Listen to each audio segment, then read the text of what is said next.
Dok, ilang months po pwedeng painumin ng water si baby? Pag 4 months po ba pwede na? Hello, kamusta po kayo? I'm Dr. Jeline De La Fuente, aka your tita, Doktora. Kailan nga po ba sinisimulang bigyan ng water o tubig ang ating mga baby? Ang sagot po dito ay 6 months or 6 na buwan.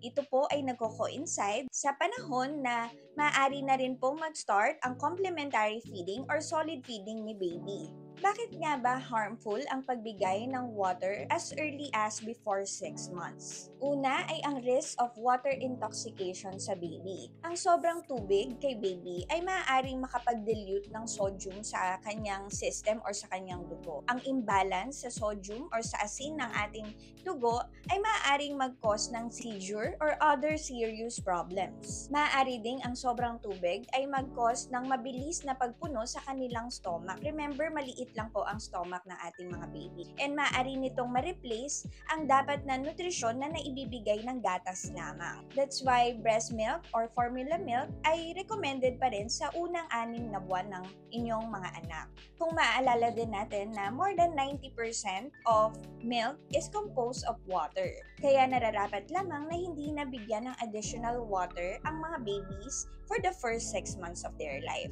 And lastly, ang kadahilanan na immature pa po ang kanilang kidneys na maaaring hindi nila ma-handle or ma-filter ng maayos ang tubig. Ngayon, kung 6 months na si baby or nag-start na po kayo mag-solid feeding, maaari na po tayo mag-offer ng sips of water every after solid feeding, and especially kung mainit ang panahon at naglalabas din sila ng insensible water loss katulad ng pawis. You may limit the water at least 1 to 4 ohms po per day. At ang breast milk or milk formula ay nananatili pa ring number 1 source of fluid sa mga baby or sanggol na 6 na buwan hanggang 1 taong gulang. Ayan, hopefully po nasagot ko ang katanungan mo, Mami Sheila, regarding sa water intake ng ating mga baby.